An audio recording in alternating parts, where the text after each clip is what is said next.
নীরবে কঠোর পরিশ্রম করুন, আপনার সফলতা আপনার জন্য চিৎকার করবে। আসলে তাই। হ্যালো গাইজ, আসসালামু আলাইকুম। আজকে আমি চলে আসলাম আমার খালা শাশুড়ির বাসায়। এই তো এদিকে রান্না বান্না চলতেছে, এদিকে খাসির মাংস রান্না করা হয়ে গিয়েছে এদিক। আর এইদিকে দিয়ে দিয়েছে ছোট চুলায় কড়াই দিয়ে গরুর মাংস রান্না করতেছে। আপনারা কারা কারা গরুর মাংস পছন্দ করেন অবশ্যই কমেন্টে জানাবেন। গরুর মাংস আমরা অনেক পছন্দ।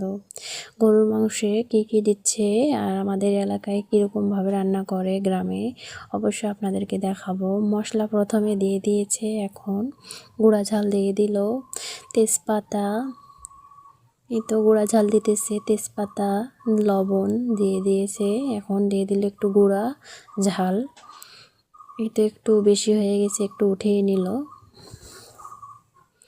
এখন এইদিকে দেখাচ্ছি কি কি আয়োজন চলতেছে, তারপরে সব কিছু দিল। এই তো এখন হলুদ গুঁড়ো দেওয়ার মনে নেই, এখন দিয়ে দিচ্ছে। এই তো হলুদ গুঁড়ো দিয়ে দিল।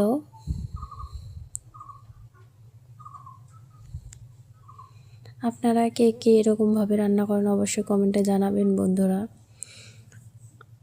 আর জিরা বাটা দিয়ে দিল, একটু ডালচিনি, সাদা এলাচ দিয়ে দিল। এই তো এখন তেল দিয়ে দিবে, 1 পোয়া তেলের বোতল, 1 পোয়া তেল ধরে দিয়ে দিবে। আরও বেশি লাগবে, হাফ 1 কেজি লাগে। এই তেল দিয়ে রান্না করলে কীরকম হয় কালার দেখেন। সব কিছু দিয়ে দিয়েছে, এদিকে বাঁশ ঢুকে দিয়েছে চুলায়।